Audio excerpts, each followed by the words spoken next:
নমস্কাৰ, আজি মই আপোনালোকলৈ পাকঘৰত থকা বস্তুৰে বনাব পৰা মিঠাই ৰেচিপি এটা লৈ আহিছোঁ। আপোনালোকে ঘৰত সহজতে বনাব পাৰিব। আহকচোন ভিডিঅ'টোৰ মাজলৈ। আজি মই আপোনালোকলৈ পাকঘৰত থকা বস্তুৰে বনাব পৰা মিঠাই ৰেচিপি এটা লৈ আহিছোঁ। এয়া মই এবাটি আটা লৈছোঁ। একেটা বাটিৰে এয়া মই এবাটি বেচন লৈছোঁ। আটা আৰু বেচন দুইখিনি মই ল' ফ্লেমত ভাজি ল'ম। গেছৰ ফ্লেমটো ল' কৰি ৰখাব। কম সময়ত কম বস্তুৰে এই মিঠাইটো বনাব পাৰিব। আপোনালোকে মিঠাইটো বহুদিনলৈ থৈ খাব পাৰিব। ল' ফ্লেমত আটা আৰু বেচনখিনি এইদৰে ভাজিব। মই আটা আৰু বেচনখিনি ল' ফ্লেমত 4 মিনিট সময় ভাজি ল'লোঁ। ধুনীয়া এটা গোন্ধ ওলায়। আপোনালোকে এইদৰে 4 মিনিট সময় ল' ফ্লেমত ভাজি ল'ব। এতিয়া মই ইয়াতে দি দিম ঘি মই এয়া এচামুচ দিছোঁ। এয়া মই 2 চামুচ ঘি দি দিছোঁ। দি আৰু অকণমান এইদৰে লৰাই লওঁ। আপোনালোকে একেবাৰে হোটেলৰ মিঠাইৰ দৰে বনাব পাৰিব।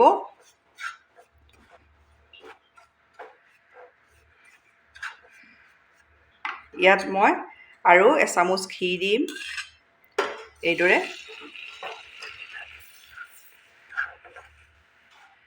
3 চামুচ ঘি দি এইখিনি মই ভালদৰে আকৌ ল' ফ্লেমতে গেছৰ ফ্লেমটো ৰখাইছোঁ।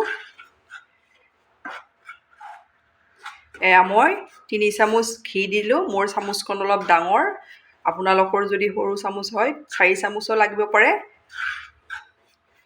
ঘিৰ সৈতেও মই এইখিনি আৰু এইদৰে 2 মিনিট সময় ভাজি ল'ম।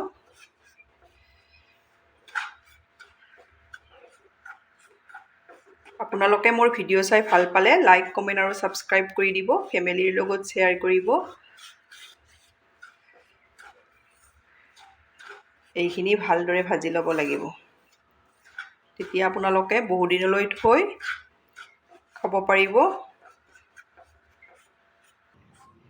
ল' ফ্লেমতে এইদৰে আপোনালোকে ভাজি থাকিব। এতিয়া মই ইয়াতে দি দিম ফ্লেভাৰৰ কাৰণে ইলাইচি গুড়ি অলপ।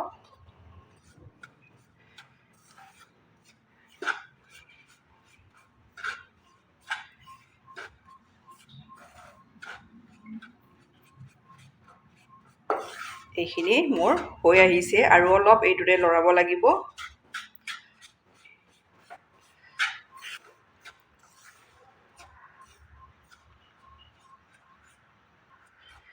আপোনালোকে আটা আৰু বেচনখিনি ভাজোতে প্ৰথমতে ঘিখিনি দি নিদিব। প্ৰথমতে দি দিলে আপোনালোকে বেছি ঘি দিব লাগিব। 3 চামুচৰ ঠাইত 5-6 চামুচ দিব লাগিব। সেইকাৰণে আপোনালোকে আগতে আটা আৰু বেচনখিনি ভালদৰে ভাজি ল'ব। 3-4 মিনিট সময় ভালদৰে গোন্ধ ওলোৱালৈ ল' ফ্লেমত ভাজিব। ভজাৰ পিছত এইদৰে ঘিখিনি দি দিব। এইখিনি মোৰ ভালদৰে ভাজি লোৱা হৈ গ'ল। ল' ফ্লেমতে ভাজিছোঁ। আপোনালোকে গেছটো মিডিয়াম বা হাই কৰি নিদিব। সোনকালে এইখিনি তলত লাগি ধৰে। সেইকাৰণে ল' ফ্লেমত এইদৰে ভাজি থাকিব। ধুনীয়া এটা গোন্ধ ওলাইছে। এইদৰে ভাজি থাকোঁতে ধুনীয়া গোন্ধ ওলায়। তেতিয়াই জানিব এইখিনি ৰেডি হোৱা বুলি। এতিয়া মই ইয়াতে দি দিম এয়া 2 চামুচ ফ্ৰেছ মলাই দি দিম। এয়া আপোনালোকৰ যদি মলাই নাথাকে আপোনালোকে গাখীৰ দি দিব পাৰিব। অলপ ডাঠ গাখীৰ দি দিব। এইখিনি মই ইয়াতে ভালদৰে মিলাই লওঁ।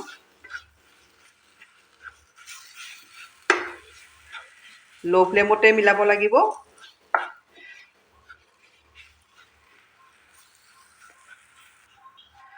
খুব টেষ্টি হয় এই মিঠাইটো। আপোনালোকে একেবাৰে কম সামগ্ৰীৰে এই বনাব পাৰিব। এইদৰে মলাই দিও। এইখিনি আপোনালোকে মলাই নাথাকিলে গাখীৰ দিব। এইখিনি তেতিয়াও ভালদৰে ভাজি ল'ব লাগিব। তেতিয়া বহুদিনলৈ থৈ খাব পাৰিব। এয়া মলাইখিনি দিছোঁ। এইখিনি মই আৰু ভালদৰে এইখিনি ভাজি ল'ম। এইদৰে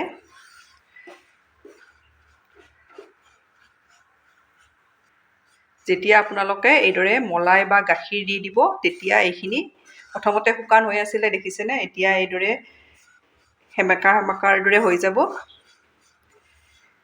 এইখিনি মই ভালদৰে ভাজি ল'লোঁ। মই এয়া মলাই দিয়াৰ পিছত ল' ফ্লেমতে 3 মিনিট সময় এইদৰে ভাজি লৈছোঁ। আপোনালোকৰ কম বেছি সময়ো লাগিব পাৰে, কেৱল ল' ফ্লেমত ভাজিব। যদি তলত লাগি ধৰে মিঠাইটো খাবলৈ ভাল নালাগিব, সেইকাৰণে আপোনালোকক মই বাৰে বাৰে কৈছোঁ ল' ফ্লেমত এইদৰে ভাজিব। এইখিনি মোৰ ভজা হৈ গ'ল। এতিয়া মই ইয়াতে গেছ অফ কৰি ল'ম। এয়া মই গেছ অফ কৰি ল'লোঁ।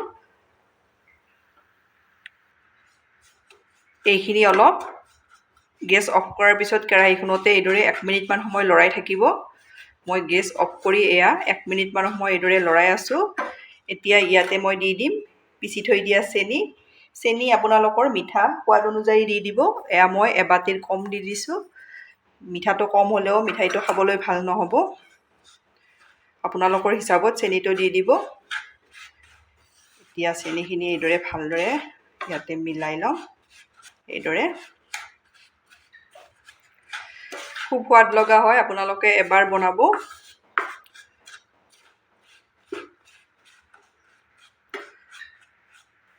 এইখিনি মই চেনিৰ লগত ভালদৰে মিলাই ল'লোঁ। এইদৰে মিলাই ল'ব।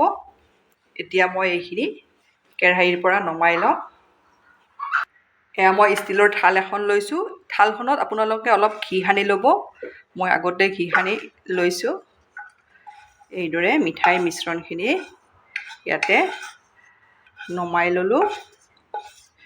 খুব টেষ্টি হয়, আপোনালোকক মই বাৰে বাৰে কৈছোঁ এবাৰ বনাই চাব।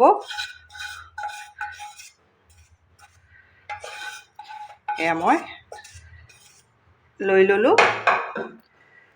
এতিয়া মই এইখিনি মিলাই ল'ম। আপোনালোকে ইচ্ছা কৰিলে পেৰাৰ দৰেও বনাব পাৰে, বৰফিৰ দৰেও বনাব পাৰে। মই এইখিনি বৰফিৰ দৰেই বনাম। এয়া মই ভালদৰে মিলাই ল'লোঁ। এইদৰে মিলাই ল'ব। 10 মিনিট সময় মই 10 মিনিট সময়ৰ পাছত এতিয়া মই আপোনালোকক এয়া পিচ পিচকৈ কাটি দেখাম। আপোনালোকে এইদৰে ট্ৰাই কৰিব। আলহী আহিলে তৎক্ষণাত এই মিঠাইবিধ ঘৰতে বনাই দিব পাৰিব।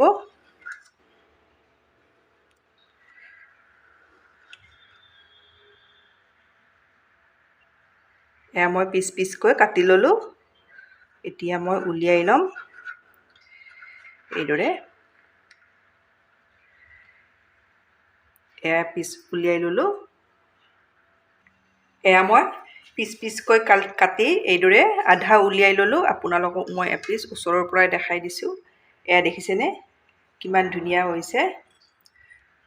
আপোনালোকে এইদৰে বনালে কোনেও ক'ব নোৱাৰিব যে আটা আৰু বেচনৰ এইদৰে ঘৰত বনাইছে বুলি। এইদৰে মই প্লেটত গোটেইখিনি উলিয়াই আপোনালোকক দেখাই আছোঁ।